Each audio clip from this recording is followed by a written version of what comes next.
안녕하십니까. 오늘은 박용유의 건백서를 좀 소개해 드리겠습니다. 책을 보다가 너무 재밌고 형식에 구애 없이 알려드리는 것이 괜찮을 것 같아서 건백서를 소개해 드리겠습니다. 건백서는요, 박용유가 고종에게 건의한 내용이죠. 이게 이후에 2차 갑오경장의 대부분의 내용이 담기게 됩니다. 생소하신 분들한테 설명을 드리면, 우리나라 자유민주주의는 선교사들에 의해서 처음에 소개가 됐고요. 그 젊은 지식인들 중심으로 자유민주주의 사상을 접했고, 그 사람들이 후에 갑신정변을 일으킵니다. 그런데 갑신정변은 고종의 배신으로 실패하게 되죠. 그러면서 이 사람들이 전부 망명을 가게 됩니다. 일본을 갔다가 여의치 않아서 이제 미국을 가죠. 서재필과 박용유는 미국을 가죠. 그리고 이승만 대통령 같은 경우는 그 당시 이승만이죠. 이승만은 투옥을 당하죠. 그래서 사형수가 됐다가 조선에 영어를 잘하는 사람이 없어서 특사로 잠시 미국을 보내는 일이 있어서 풀어주게 된 거죠. 그걸 기회로 이제 미국에 합류하게 되고, 그 사람들에 의해서 이제 자유민주주의 기초 작업이 이루어지는데요. 초기 단계에 고종에 바치는 이제 건백서라는 내용이 있는데, 이 부분들이 상당히 지금 우리나라 한국의 자유주의 사상, 그러니까 기초 단계에서 토마스 제퍼슨의 미국의 이제 독립선언서가 있고 뭐 그런 게 있는 식으로 이 건백서가 굉장히 유명하고 상당히 우수한 내용들입니다. 한국의 초기 단계의 자유민주주의 사상을 잘 대표하고 있는 겁니다. 제가 누차 말씀을 드렸지만 우리나라는 그 방향을 공산주의로 잡은 것도 아니고 전제군주제, 그러니까 다시 조선 왕조로 돌아가는 것도 아니고 자유민주주의 체제가 대한민국의 정체성이고 나아가야 할 방향이라는 기본 목표를 잡은 것들이 바로 이런 초기 단계의 작업들이나 지식인들의 노력에 의해서 있었던 겁니다.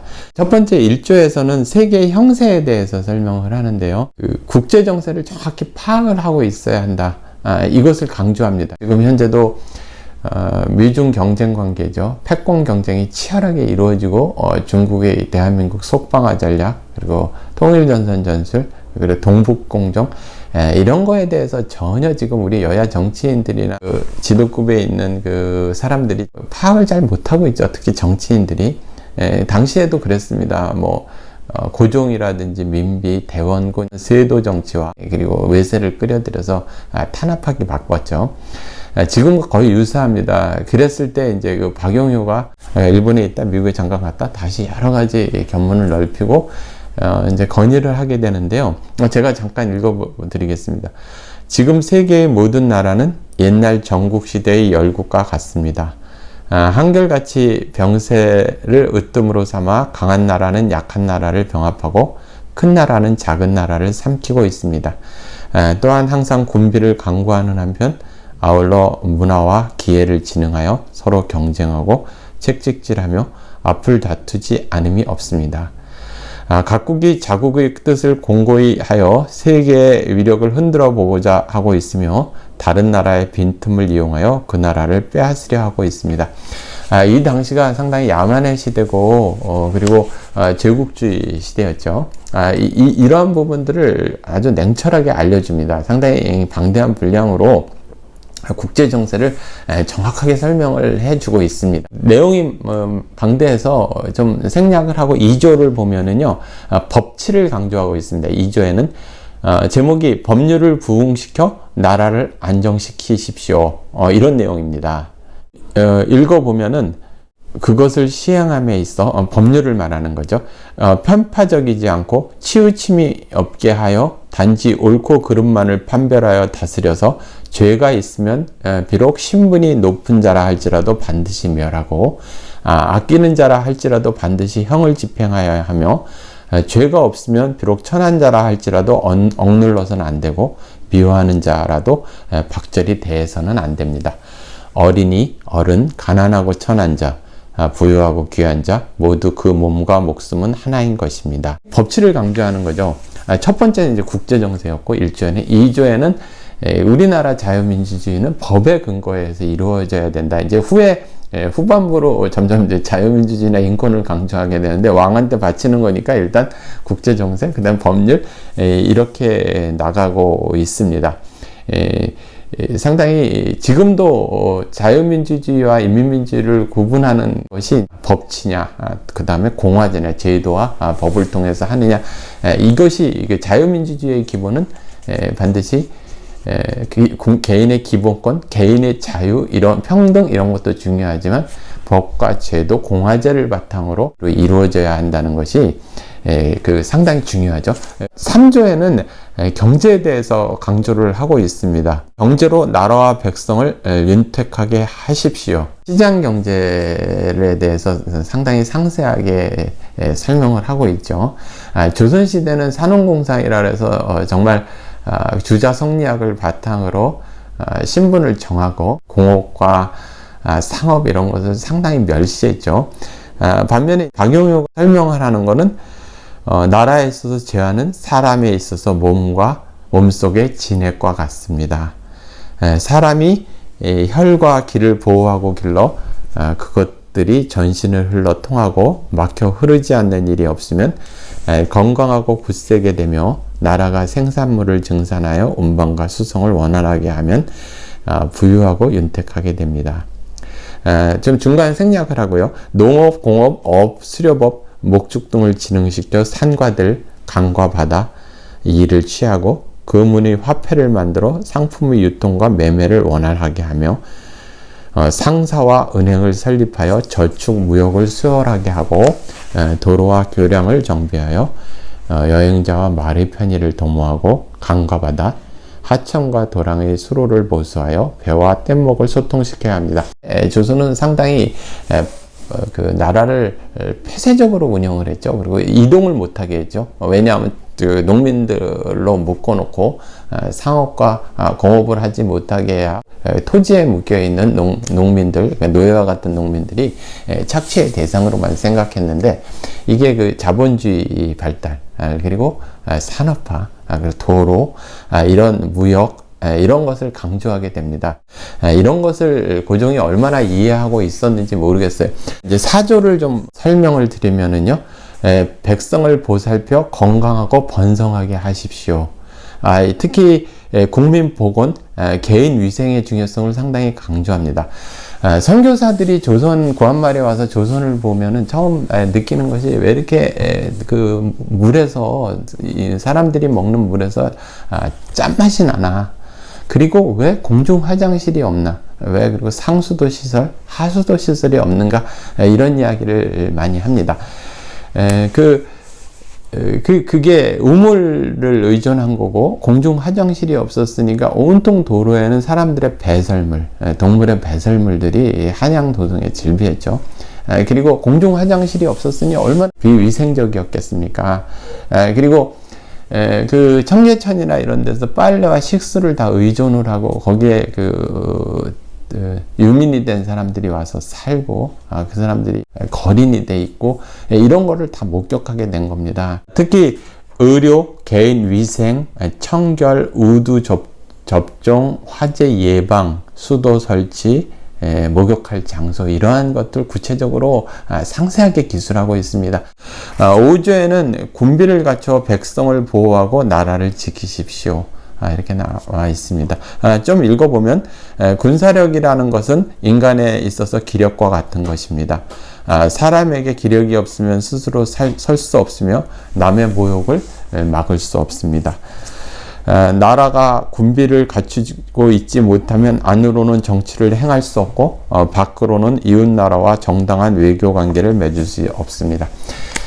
조선이라는 사회가 결과적으로는 한 중엽 이후부터는 정말 주자성리학에 너무 경도돼서요, 외교라는 게 사실 없고, 국제관계라는 것이 없고, 병자호란 난 또 그리고 임진왜란에서도 봤듯이 군사력이라는 것이 정말 보잘것이 없었죠. 결국 중국에 의존하는 그런 형태죠. 또 구한말에는 동학이라든지 또 이모군란이라든지 이렇게 나라를 개혁해 보고자 하는 사람들의 어떤 시도가 일어났을 때, 오직 자신들의 안위를 위해서 외국 군대 청나라, 일본을 동원해서 무자비하게 학살하는 그 대원군 민비 번갈아서 고종까지 그런 짓을 했죠. 이랬을 때 그 국방과 자체 그 군비를 강조하는 그것이 꼭 국력이라고 이야기하는 제국주의 시대 때 그 올바로 보는 이런 것을 중요하게 말하고 있습니다.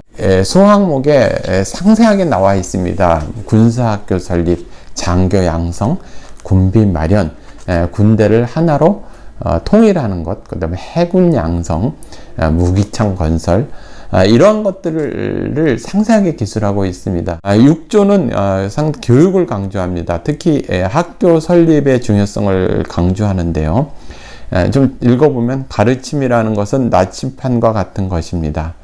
사람이 큰 바다에나 사막의 한가운데 있을 때 비록 남북을 분별할 수 없더라도 나침판이 있으면 능히 분별할 수 있는 까닭에 나침판은 사방으로 나아가는 데 있어서 중요한 문명의 도구입니다.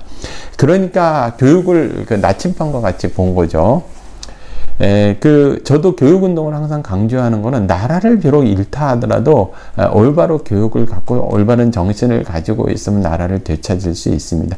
여기서 이제 교육권도 강조합니다. 이게 이제 상당히 중요한 건데요. 자유민주주의 사회에서 국민들은 교육받을 권리를 가지고 있다는 것이 이 6조에도 정확히 나타나고 있습니다. 제가 좀 읽어보면요. 백성들이 세금을 내 돈을 써가며 정부로 하여금 인민을 교육시키게 하는 것, 이렇게 설명을 하고 있습니다. 이게 이제 교육권인 거죠. 지금 말하는. 7조를 보면은 이제 정치를 바로잡으라고 이야기를 합니다. 정치를 바로잡아 나라를 평정하십시오.